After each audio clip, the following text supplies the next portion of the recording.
Welcome to Automotive Logistics and Supply Chain UK. We're here on the red sofa where I'm so pleased to be joined by Adam Jones, Commercial Director for the UK for DSV, who's just joined me on a panel where we've been talking about how we can thrive in the supply chain, even amongst high volatility, chaos and disruption. Adam, I wanted to start by asking you, what does that mean for how 3PLs and logistics providers like DSV should manage supply chains, capacity and assets, especially for the UK automotive industry? Well, I think the role of 3PLs or supply chain companies has changed.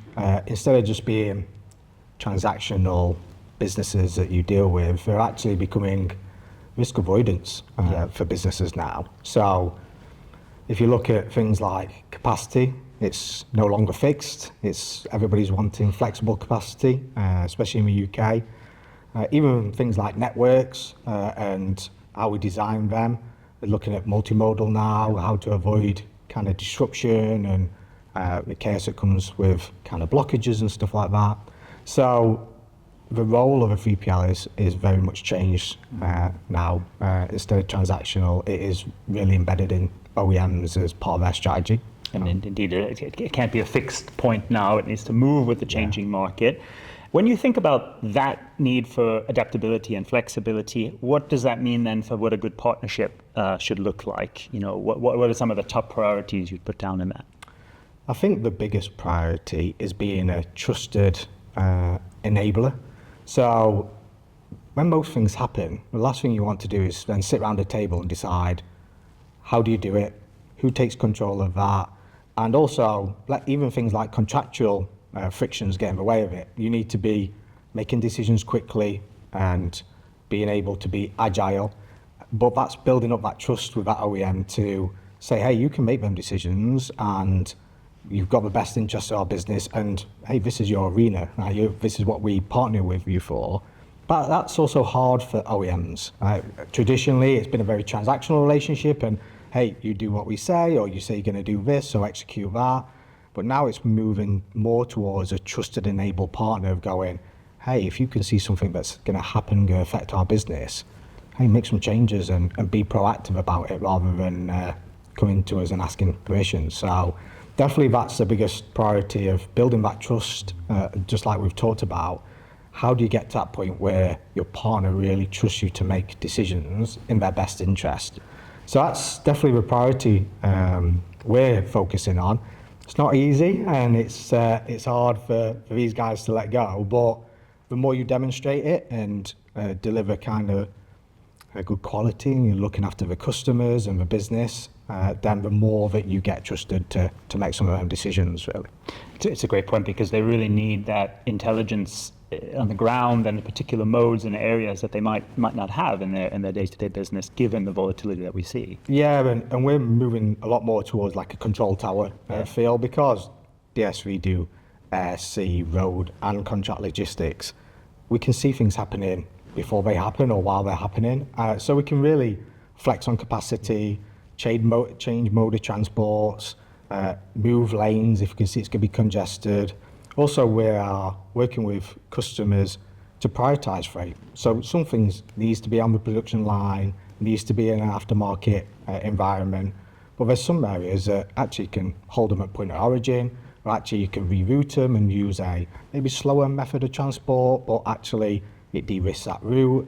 So we've seen a lot of benefits of actually looking at the supply chain as a whole and making sure we're prioritizing the right things at the right time for customers. So the control tower is a great example. I wanted to maybe zoom in exactly on an area of trade. If we look at the international space, for example, ocean services have been disrupted partly by the Middle East crisis, other things feeding into that, both on the rates. What are ways DSV is adapting, be it routing, be it modes, be it inventory strategies to sort of manage those, what could be a bottleneck sea lane, or manage the changes that are happening so fast?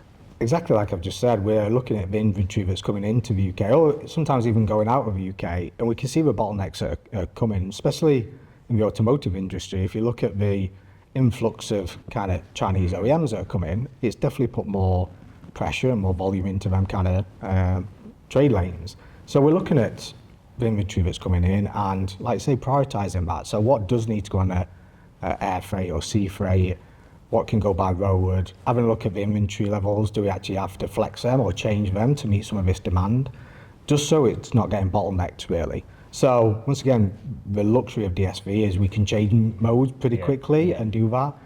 But that's what, when I talk about being a trusted enabler for these customers, is they need to allow us to have a look at that and going, hey, you definitely need that stock now. You may not need this stock just as quick. Can we change mode? Or, hey, do you actually need to ship it now? Can we just hold it there for a week? So, and we're starting to see this happen a lot more as it's been congested and we're finding these blockages, but actually we're making these decisions and it's working. So, and it's reducing cost, even carbon footprint. So there's a lot of benefits from doing it. And I think it's such a strong point on being able to make some of the decisions. And as you rightly point out, that's perhaps some of the tension, because historically where the OEMs would absolutely expect to be in the driver's seat. Oh yeah, and don't get me wrong, if you get it wrong, you know about it, right? So, but the majority of it, we have clear boundaries of what we can decide on and what we can't.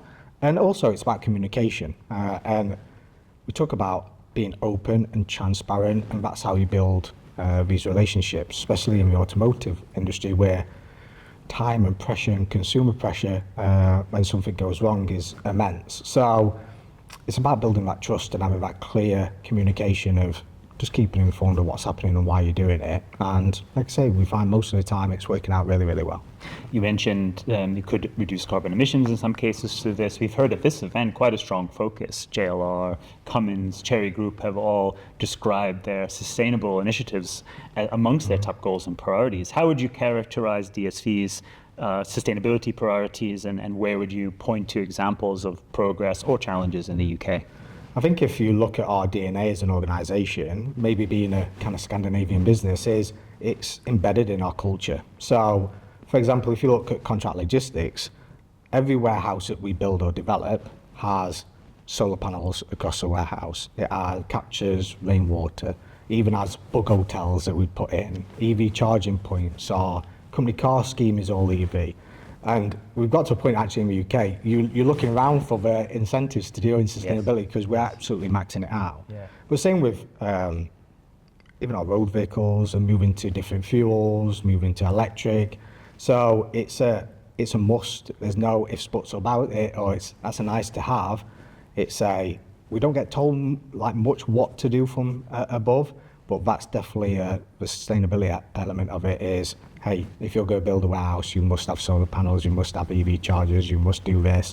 And I think it's definitely helped us win more business, but also attract some of these brands in because we help with their scope 3 emissions, and it's something we're going to struggle with. So when it's your culture, and then I think it's a different approach. Yeah, culture, and as you just mentioned, scope 3. So there are strict targets and regulations which we know the OEMs are looking to mitigate and manage. Let's finish on some practical points for the audience. You know, what do you think are areas that the audience at this conference should really be focusing, prioritizing, let's say over the next 6 months to a year, to really make the UK supply chain more competitive and more sustainable, ready for the future? I would definitely say that, and I'll iterate it again, that having this trust relationship is key. And honestly, if you're sat there and you don't have that today, then I'd be questioning the right partner for you to have. And we definitely see that most of the blockages when it comes to risk or anything that happens in supply chain that causes issue is then a decision-making process about what to do about it.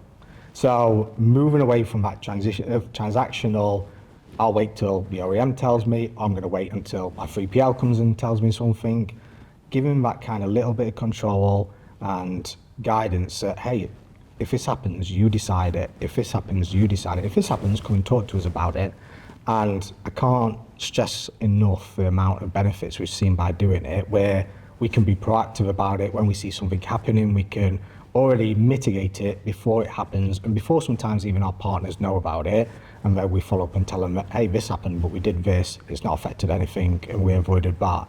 So definitely try and let go of that old mentality of kind of a transactional relationship and how to embed them more into your organization. And once again, if you don't have that, then I would be working on that as much as I can over the next 12 months. These are really important, I would say, partnership and leadership principles for anyone running the supply chain to enable decisions to be made at the right point, in the right place, and to gather the right intelligence. Adam, thanks so much for sharing this. Thanks so much for being with us here at this, what we consider quite an important event for our community and industry here. Really appreciate your insights. Make sure to keep up with us here. We'll have way more highlights coming from Automotive Logistics and Supply Chain UK on LinkedIn, on our website, from Adam's session, and more Red Sofa interviews as well. So thanks so much for joining us.